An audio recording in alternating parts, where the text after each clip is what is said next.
Infrastructure extérieure, localisée à Kiryat Ono, au nord d'Israël, des entraînements haut de gamme pour des chiens triés sur le volet. Un dressage effectué par des professionnels aguerris. Mais ne vous y trompez pas, sous ces airs de training canin, c'est un projet innovant qui a démarré ici depuis quelques mois. Les chiens de Michal, une première mondiale, made in Israël. Des chiens pour aveugles, des chiens pour trouver de la drogue, des chiens policiers et pourquoi pas des chiens pour défendre les femmes battues et les femmes en danger.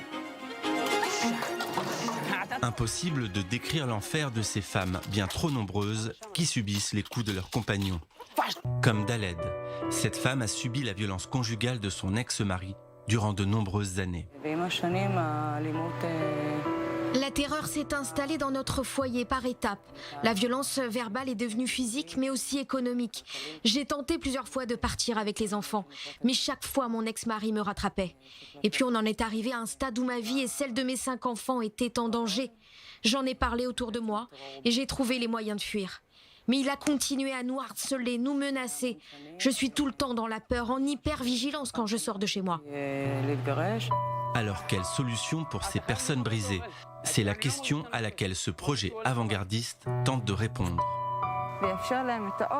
Ces chiens redonnent confiance à des personnes tellement effrayées qu'elles ne sont même plus en état parfois de donner un simple ordre à un chien. Ces animaux leur donnent une présence, les rassurent et surtout les défendent si elles se font agresser. Sortir acheter son pain ou se promener n'est plus une menace. Ces femmes détruites peuvent enfin commencer à se reconstruire. Derrière ce concept se cache un drame, celui de Michal Sela, une femme de 32 ans. Le 3 octobre 2019, dans la municipalité de Morza, non loin de Jérusalem, son mari, Elira Maloul, l'assassine. 11 coups de couteau qui ne lui laisseront aucune chance de survie. Sa sœur, Lili Ben-Ami, se lance alors corps et âme dans ce projet, un hommage posthume.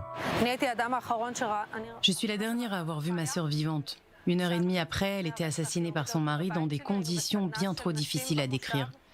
Elle était mariée depuis 1 an et venait d'avoir un bébé. Nous n'avons rien vu venir. Comment est-ce possible? C'est là que j'ai commencé à découvrir cette réalité tragique des violences conjugales. Un monde où les autorités n'interviennent qu'une fois que le mal est fait. Rien n'est fait en amont pour protéger les victimes ou éviter les drames. Je me suis dit qu'il fallait que ça change. 2 ans plus tard, les premiers chiens commencent leur entraînement.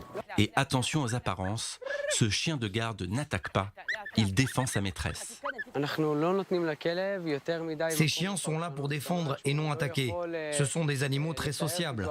Nous les dressons de façon à ce que lorsque sa maîtresse lui donne un ordre, plus personne ne peut s'approcher dans un périmètre de 2 mètres, excepté la femme en danger et ses enfants. L'homme qui franchit cette zone est alors considéré comme une menace. Le lui fera comprendre. Nos chiens apprennent pendant leur formation que seul un homme est considéré comme danger potentiel, pas une femme ou un enfant. Alors certes, cette solution requiert de la patience. Beaucoup. Les chiots doivent être pris en charge très tôt. La formation s'effectue de concert avec la femme et les enfants.